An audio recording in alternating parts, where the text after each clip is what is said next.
Your competitor just migrated their core system in 18 months. Yours has been stalled for 3 years and counting.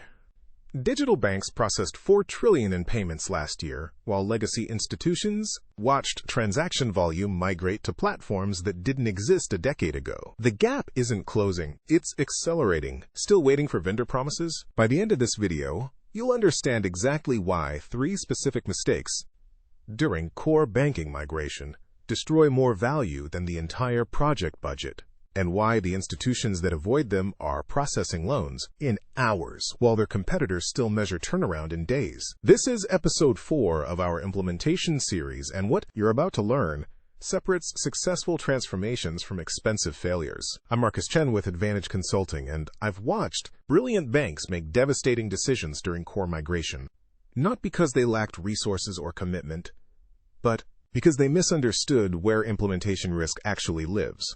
Let me show you what's really happening. The traditional banking model was built on stability, quarterly updates, careful planning, measured change. That worked when your competition faced the same constraints. But here's what changed. Digital-first institutions aren't constrained by legacy architecture. They're processing complex transactions, approving loans, and delivering customer experiences at speeds that make traditional timelines look like strategic disadvantages. A regional bank we worked with recently discovered their core migration timeline had stretched to 42 months. 42 months. Their executive team kept asking why. The vendor had a roadmap. The budget was approved. The project plan looked solid. But they were making the first fatal mistake. And it's killing more migrations than technology limitations ever could. Fatal mistake number 1, treating core migration like an IT project instead of a business transformation. Here's what this looks like in practice. The IT department owns the timeline. Business units submit requirements. Everyone waits for the technical team to deliver the new system. Then, months before go-live, business leaders see the actual workflows for the first time and realize the new system doesn't match how they actually operate. Panic follows. Customizations get rushed. Timelines extend. Costs multiply. The institutions succeeding right now, they inverted the ownership model. Business leaders define the target operating model first. Technology enables it, not the other way around. When you're migrating to Fiserv, Jack Henry, or FIS, and these 3 providers power approximately 70% of U.S. bank core systems, you're not just changing software, you're redesigning how your institution creates value. Fatal mistake number 2, underestimating the integration ecosystem. Your core banking system doesn't operate in isolation. It connects to your loan origination platform, your digital banking channels, your payment processors, your compliance systems, your data warehouse. Every single integration point is a potential failure point during migration. Here's the pattern we see repeatedly. Banks focus intensely on the core migration itself. Fiserv DNA to Jack Henry Silverlake, FIS Horizon to a modern digital core. They plan the data migration.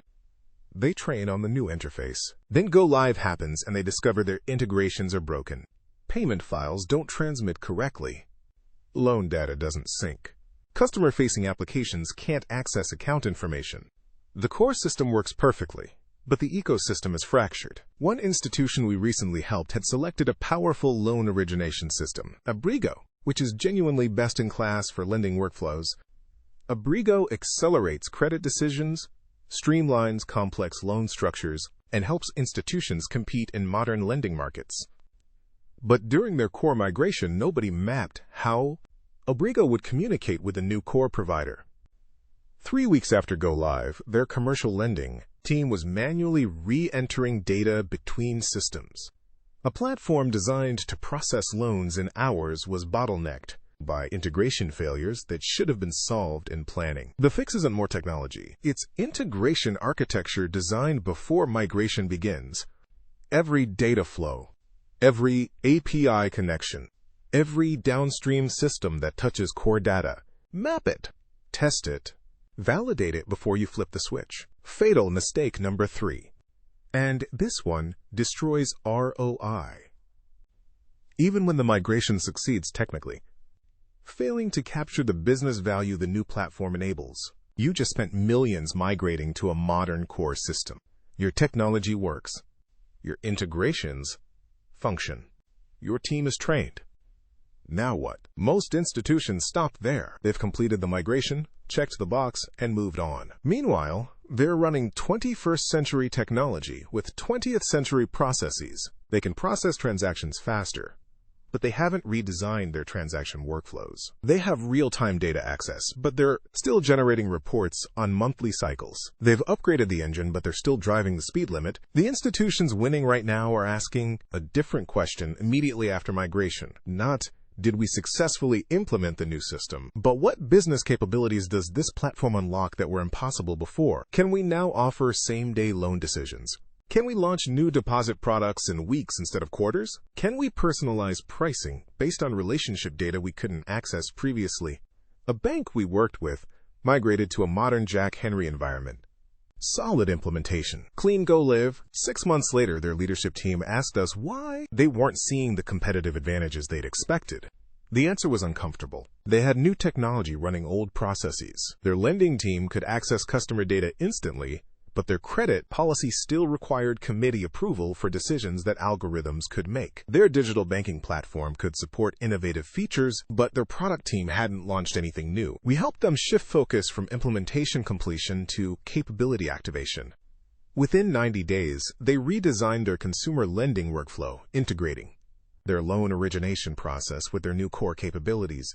Application to funding time dropped from 8 days to less than 4 hours for qualified borrowers. That's the ROI that justifies migration cost, not technical success, business transformation. So what does Advanedge actually do during implementation? We don't just manage technology delivery.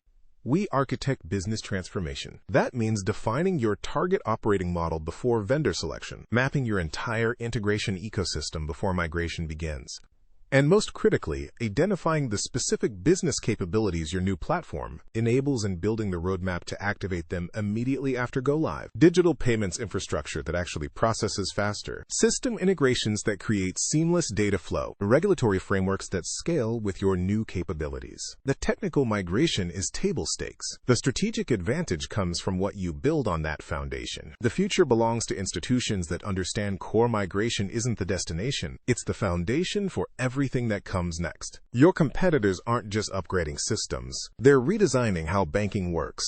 The question isn't whether you'll migrate eventually.